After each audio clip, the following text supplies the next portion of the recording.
Right, everybody, welcome back. Just a quick video. Yesterday was Leeds Gaming Market, so I just thought I'd do a quick video about the event. I travelled with Tutu, picked him up en route, and made our way up there fairly early because I was helping Craig on his stall in a YTS apprenticeship role. So I needed to get there before the event kicked off, so to organise the stall and get ready and so forth. So we were on the road at like 7 o'clock, but we got there all right, no problem, straight to the event, and got in fine. So I then, before the event got started, I had a quick whiz round with the camera around the floor of the hall. So I'll just throw that footage in here now so you can see what the event looked like, obviously before the people got in, so you can actually see some of the stalls, but I didn't sort of dwell on any of the stalls particularly, but it'll give you an idea of what the actual event was like. It was quite a nice little venue, albeit in the middle of the city centre, so I'll put that footage in here for you to have a look at.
So as you can see, it was a decent sized place, not the biggest I've been to, I don't think, because this event should have been at the normal Dome Arena in Doncaster, but there's another event going on there, so they had to transfer it to Leeds, as I understand.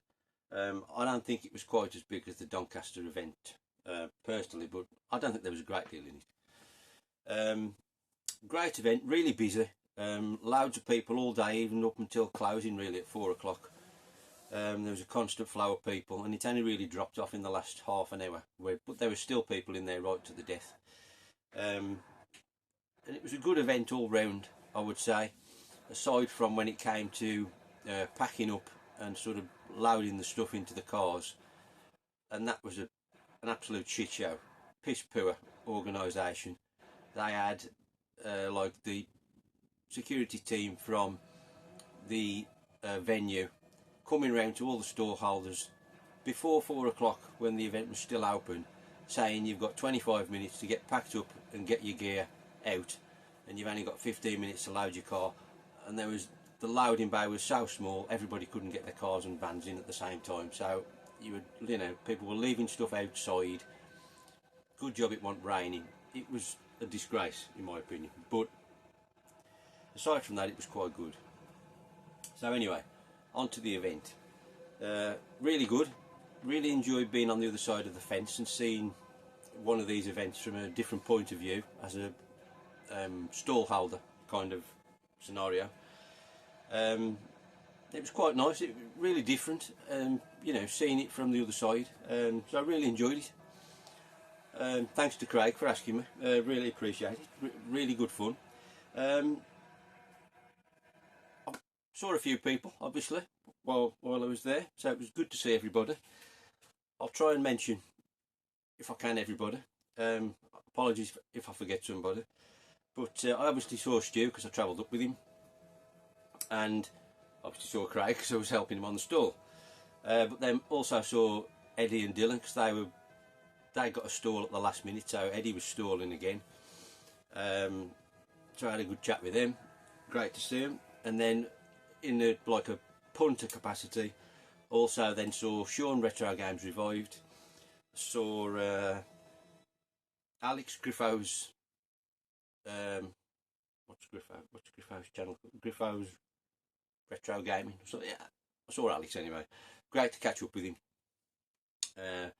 Met Marcus, Dan and lads for the first time. Really great to meet Marcus. So that was another one ticked off the list of YouTubers. Then I also saw Paul in Northern, right at the death. Hadn't seen him all day, and more or less kicking out time, and I bumped into him. So great to see Paul again. And I think I also saw Liam Retro Ram in and around the stall, but I never actually got to speak to him. And then also for the first time I met Callum Retro Getter, so that was nice to meet him. And I think he was with his mate, I think Slimehouse TV, I think his channel's called. So always nice to meet new YouTubers that I've not met before. So obviously it was an event. You're always on the lookout. I was actually looking for Atari 2600 cartridges, because I've kind of gone down that route just lately since getting the 2600 plus. Not really been buying much or looking for much aside from that just lately. Unfortunately I couldn't find anything that I wanted. There was very few people that had 2600 stuff that I could see, and the few that had were just games I'd got no interest in. So I was out of luck, unfortunately, so I didn't actually buy anything. However, I did get some excellent gifts off people and a couple of other items, so I'll just show you them instead.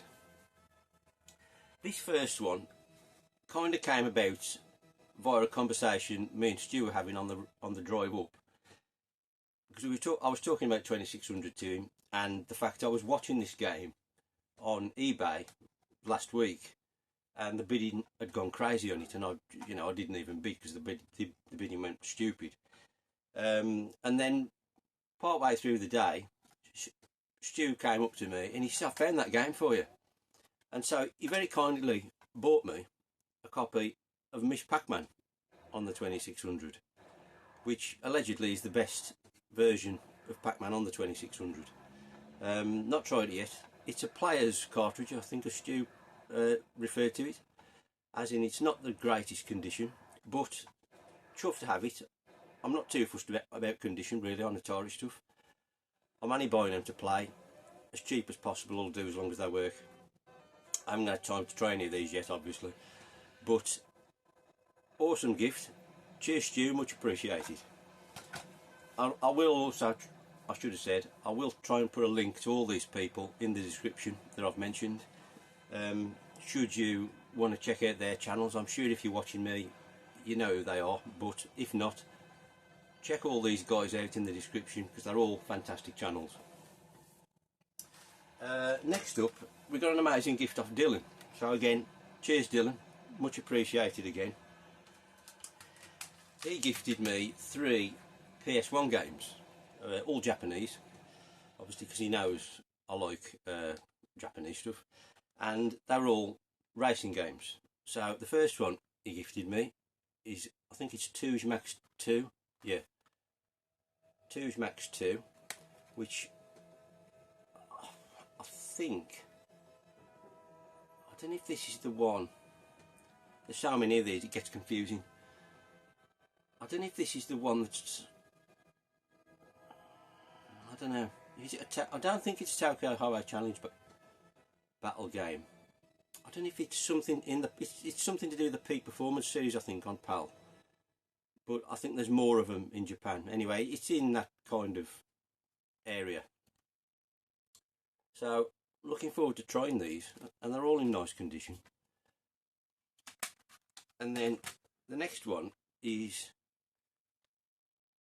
Jay's Racing. I've never even heard of this one.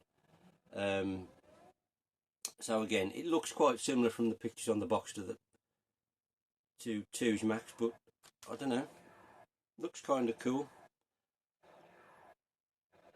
Graphics look alright, so I'm looking forward to trying these. Looks pretty good. Again, real pleased with that. And then the final one Dylan kindly gifted me was Circuit Beat. Again, I'd never heard of this either. This actually looks really good on the back of the box. Looks really bright and colourful, like you might expect a Sega Racer to look. And I'm really looking forward to trying this, because it kind of looks like, you know, your Daytona style game. So I'm optimistic that one might be really good. Also struck me on that one that it's got red PlayStation logos on the spine of the box. I don't think I've got another red one. They're usually purple in the mouse part. Yeah, I've certainly not got a red one, so I thought that was quite unusual. I don't know why it was red. It's not faded and gone that way because it's the same both sides. So anyway, cheers Dylan, much appreciated mate. Next up, now this is something I'd sort of arranged quite some time ago via Eddie, because he knew the guy who manufactures these, and we've picked up well I kind of paid for it ages ago, but it's just the fact it was the first time I'd seen Eddie since he'd got it for me. So we've got ourselves a new Vectrex game, which is quite exciting. It's a homebrew title. I don't know what it's like really. I did look at footage at the time when Eddie mentioned it to me to see what kind of game it was, but it's so long ago I forgot what it was. I think it was some kind of shooter from memory. Viazon, I'm assuming it's called. Like I say, it's a homebrew title, but I think Eddie knows the guy who manufactures them or something. I'm not sure of the exact story, but it comes in like a universal game case with a manual, and also, most importantly, we've got an overlay, I really don't like Vectrex games without overlays, so that's awesome. So not something I pick up very often, but I'm chuffed to get that finally. So cheers Eddie for arranging that, really appreciate it. Thanks for asking if I was interested, because it looks great. I know, always nice to add a Vectrex title, I've got to say. Can't remember the last time I bought one really. Then finally, I've got 2 games Craig kindly donated for my YTS skills in payment for my services, shall we say. Anyway, the first one we've picked up, or been kindly donated, is Don Patchy for the PS1. Really chuffed to have this. Great, really good game. I much prefer a vertical shooter if I'm honest, so I'm chuffed to have this. And it's got some spine cardage, if you like that kind of thing. So looking forward to trying that. I think I've got the repro on the Saturn, I think, but I quite fancied the original of this, and so delighted to. I don't really mind Saturn or PlayStation, to be honest. So I'm chuffed to have that. And then in a very similar vein, we've also got Don Patchy for the PS2. Delighted to have this again in nice condition with the bonus DVD disc. Obviously a sequel to Don Patchy. Another great vertical shooter. Chuffed to have it in the collection. Thank you very much, Craig. And that was it really. Good event, really enjoyed the day. Great to see everybody. Had a great time. And you can't say fairer than that, can you? Just going forwards now from here, it does seem quite a busy period for events. There's quite a few coming up. You've got Revival in Wolverhampton in June, I think it is. Not sure if I can go to that actually. It's a funny time of the year, it's holiday time. So maybe, I don't know. Then I think that Birmingham Gaming Market's on at some point in the near future. I believe the Doncaster one's on in May, somebody was saying yesterday, so that'd be good to get up there. And then the next one, of course, is the Black Country Game Market, or Game Fair I should say, which is Ant and Dana's event, and that's coming up quite soon, Sunday the 3rd of March. If you're interested in going, you can book your tickets. I don't know if that QR code will work, but it's at the Arena Combat Archery as usual. I think it's £2 early bird. Yeah, £2 early bird, free entry after 11. Great event, really nice social event, time to talk to people, really good, and some great traders there as well. So thoroughly recommend it if you've not been there before. Obviously organised by Ant and Dana at Hidden Chest. Got one of their new funky cards Dana gave me the other day. All the contact details there if you want to check out the shop. Great shop, go check him out. Out Friday, Saturday and Sunday I think. So yeah, really planning to be at that one, and it'd be great to see anybody there who's going. And that'll do it for today, I think. Hope you enjoyed that. Let me know what you think in the comments, and I'll see you soon, all being well. Sayonara.